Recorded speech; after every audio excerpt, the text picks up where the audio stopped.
श्री गणेश पुराण, मंगळाची कथा आणि अंगारकी चतुर्थी, अध्याय 61। श्री गणेशाय नमः।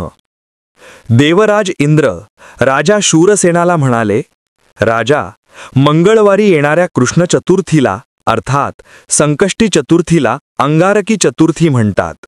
ही तिथी विशेष पुण्यप्रद मानली जाते। गणपतीने मंगळाला तसे वरदानच दिले आहे।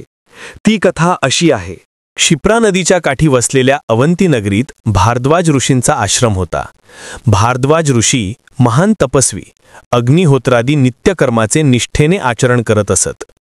अनेक विद्यार्थी त्यांच्यापाशी राहून वेदविद्या शिकत होते। एके दिवशी भारद्वाज ऋषी स्नानासाठी नदीवर गेले होते। तिथे स्वर्गलोकीची एक दिव्य अप्सरा जलक्रीडा करत होती। त्या भिजलेल्या सुंदर अप्सरेला पाहून भारद्वाज ऋषी कामपीडित झाले।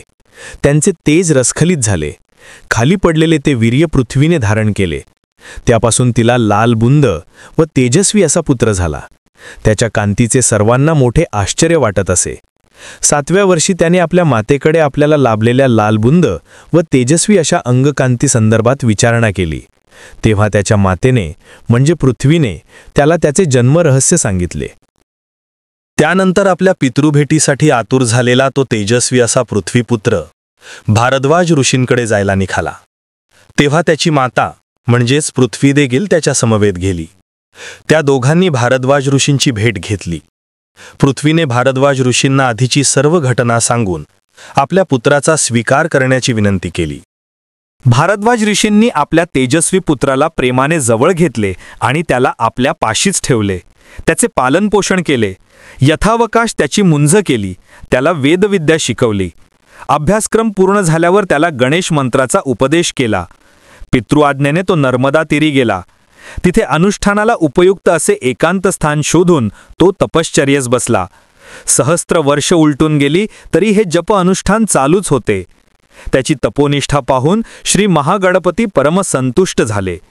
माघवद्य चतुर्थीच्या दिवशी त्यांनी भारद्वाज पुत्राला प्रत्यक्ष दर्शन दिले व म्हणाले, वत्स, तुझी तपश्चर्या पाहून मी फारच प्रसन्न झालो आहे। तरी इष्टवरदान मागून घे।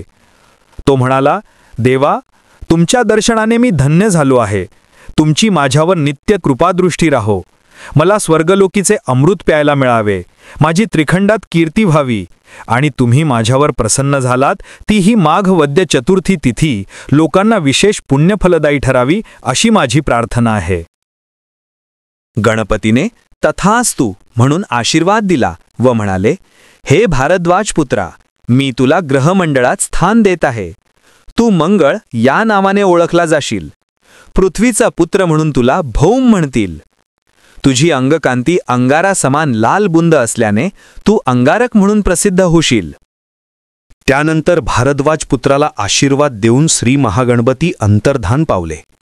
भारद्वाज ऋषींच्या त्या तपस्वी पुत्राने म्हणजेच मंगळाने आपल्या तपश्चर्येच्या स्थानी एक भव्य मंदिर बांधले।